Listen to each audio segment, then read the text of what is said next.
I think Master of Puppets signifies for a lot of people, and it does for me as well, the pinnacle of the Cliff Burton era. It was the culmination of that lineup. For me, it was Cliff Burton's time to really shine.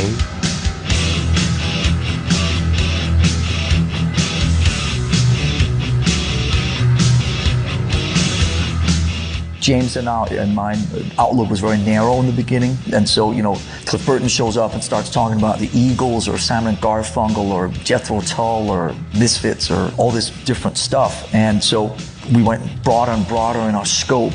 He was into some pretty obscure stuff, but a true and total musician. He loved music. He was probably the only one in the band that had studied music properly, you know, going to music classes, studying theory, and he introduced harmony to me. Cliff was not a fan of headphones, so we had like a pair of really big JBL speakers powered up in the main room, and would stick his bass in another room and he'd jump around in there playing. So you'd see this hair thing jumping up and down in the control room mirror, and he was in there. Because normally you'd do drums and bass and then dub guitars. And I went, this is all guitar riff-based music. So if he does the bass first and has a certain feeling, that means that we have to play the guitar riff to that feeling. I went, that's not a good idea. Let's do the guitars first.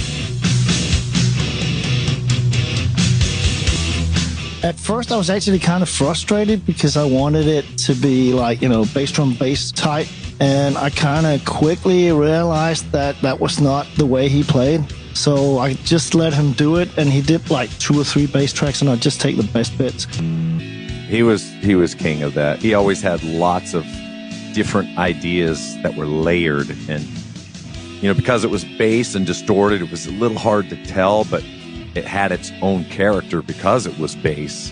And he was genius at harmonies and layering and unique phrasings, you know, very classical sounding, you know, not your typical rock stuff at all. And he'd always push it one extra little something, you know, and that's what was so unique about him. And he was a real musician, and I'm pretty surprised that he didn't play guitar. I mean, he obviously played guitar, but didn't choose guitar. The music gets it's pretty intricate now and then. You know, we're not trying to be something big and fancy, you know, it's just us doing what we do. If they consider that selling out, then whatever.